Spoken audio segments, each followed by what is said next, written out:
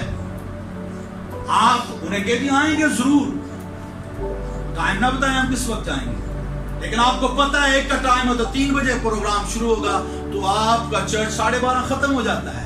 تو اول درجہ جب خدا کو دیں گے یہ بھی کام ہو گیا اور وہ بھی کام. اگر آپ اسے اول درجہ دیں گے تو اس کا مطلب بت پرستی میں آپ آ گئے.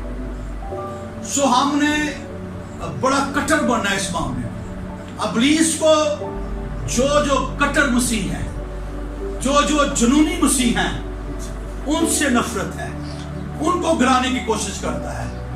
لیکن